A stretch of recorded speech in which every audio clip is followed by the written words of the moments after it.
What do these companies fear most? All of the companies, Uber, Lyft, DoorDash, Grubhub, I think that just got sold, by the way, Instacart, Uber Eats, what do they fear? They fear that independent workers, like in Massachusetts, can unionize. That's what they're afraid of. That drivers can actually have the power to negotiate their earnings and the conditions. And that was achieved in this election in Massachusetts on question 3. Now the question is, how will this play out? How will these people negotiate? How will both parties come to the table?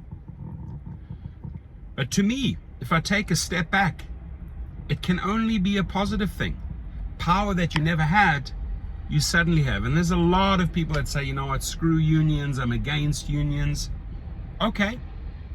But in this case, they've got you by the testicles, right? They are dictating the terms, and the terms are going this way. Let's face it, the earnings are going this way. So what do you have to lose by forming a union? You can start off in one big city, you can grow, and then you take it statewide. So right now, I'm supporting the people in Tennessee. All started in Nashville. I hope to fly out there fairly soon. And I'm inviting any city, any state to follow the roadmap, follow the plan. Look at how a few states did it. Get the roadmap for Massachusetts and then duplicate it. It starts on a very, very small level, you know, making inroads with legislators, and then, you know, step by step.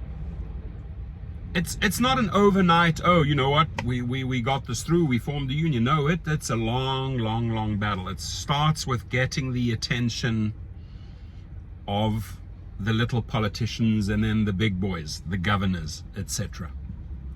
Because all of these people, my friends, want to be re-elected. And they listen to us. We the people. Everyone, including this current president and the incoming president, they listen to us. They can pull their own crap on a state or national level, but at the end of the day, the people have the power.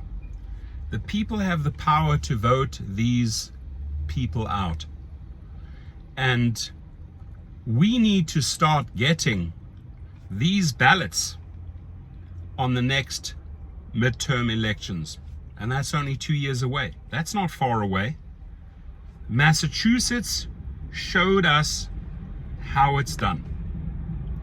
Start forming, start organizing, start reaching out to organizations that have already been successful and achieved certain milestones, or reach out directly to the people in Massachusetts that pulled this off.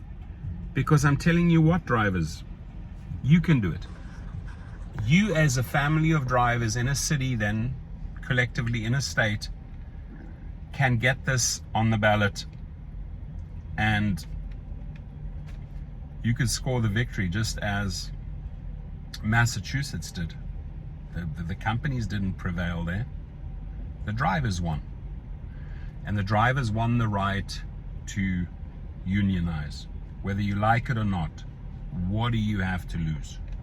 Absolutely nothing. You can continue with the current status quo, which is nothing, which is just pathetic pay.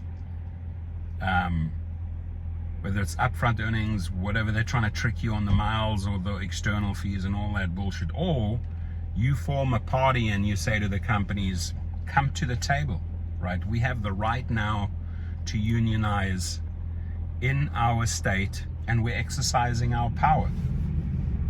I say you have nothing to lose. Nothing to lose. You start now, and then you get yourself on the ballot in your state within 2 years' time, and you learn from the playbook. and use me in whatever fashion you want, whether it is to help push press releases out, whether it's to rally drivers to protests or strikes. I have a lot of experience in that field. I've shown that to the driver community worldwide in 2023 by organizing the largest gig worker strike ever. Started right here in this channel. The Valentine's Day protest, the Valentine's Day. Some did strikes, some did protests. But putting the pressure, getting the attention of these little politicians, once the little ones start making decisions, and then you start upping your game and you start pressurizing the big boys, the governors, etc., that's when you start changing the playing field, the rules. Because they're governing the rules, they write the rules, they circumvent the laws. We know that. We already know that. You have to force Uber, Lyft, DoorDash, and all of these companies to the negotiation table by getting your union accepted by the state, that you, the independent driver, food delivery driver, rideshare driver, can form your union. It's legitimate as it is now.